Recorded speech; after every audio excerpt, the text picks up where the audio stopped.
Hey guys, so today we have a little bit of a dull subject, but I just think it's super important. That is organizational skills inside Premiere Pro. So we all know this. We start out our project, we get all of our raw footage from the camera inside Premiere Pro, we get some graphics from an earlier project inside Premiere Pro, we get some external audio inside Premiere Pro, just throw it in there, and now we can't find anything because everything is just smushed together.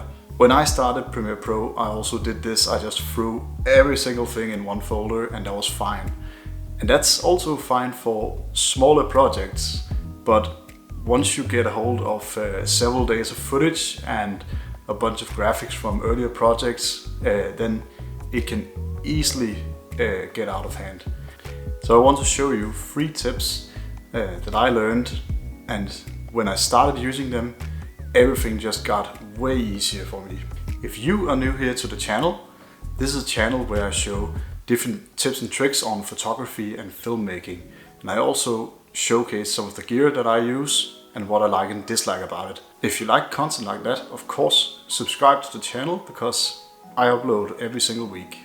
Now, onwards to the 3 tips. Let's check it out.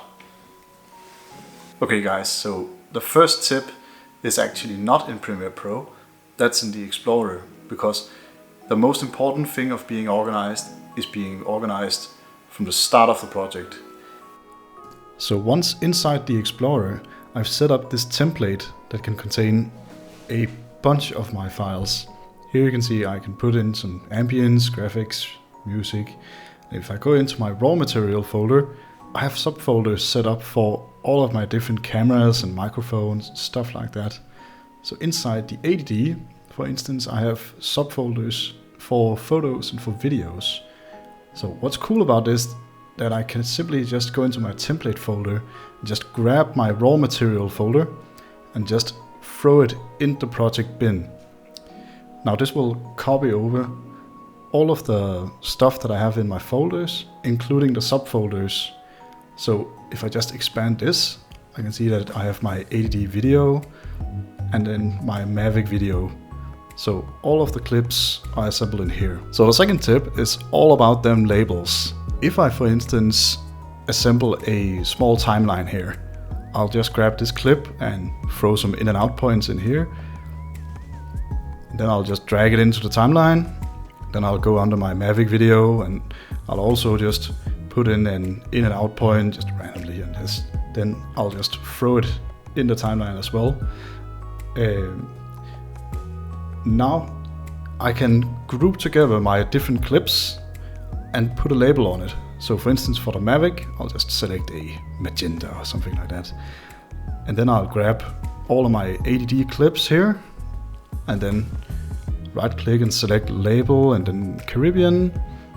So now you can see that in my project bin, all of my video clips have been sorted. And if I drag a new clip inside the timeline, it will have the same label as what I've just addressed it to. So now you can see that it comes up with this green color. But if I go on the file and then select project settings inside general, you just need to click this display the project item name and then hit OK. And now you can see that the labels match up with what is in my project bin. So the first tip is about naming the different lines in your timeline.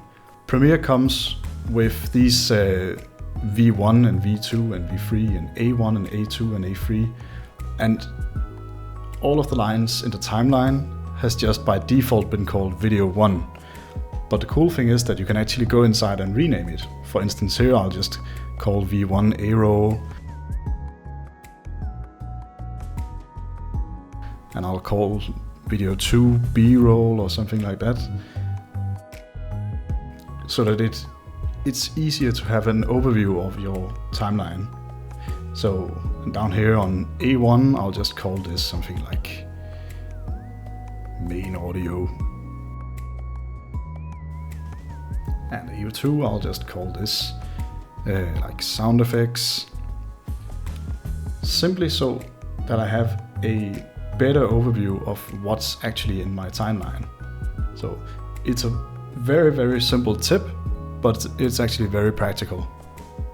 Okay, so even though this has been a little bit of a dull video, I just wanted to share with you these quick tips because it's something that I feel has improved my workflow in Premiere Pro greatly. And of course, I'm always interested about learning more about the workflow in Premiere Pro. So if you have any suggestions, please let me know down in the comments. And as always, if you liked the video, hit the like button. And if you would like to see more from this channel, hit the subscribe button and the bell so you don't miss out on my weekly uploads. So until next time, bye!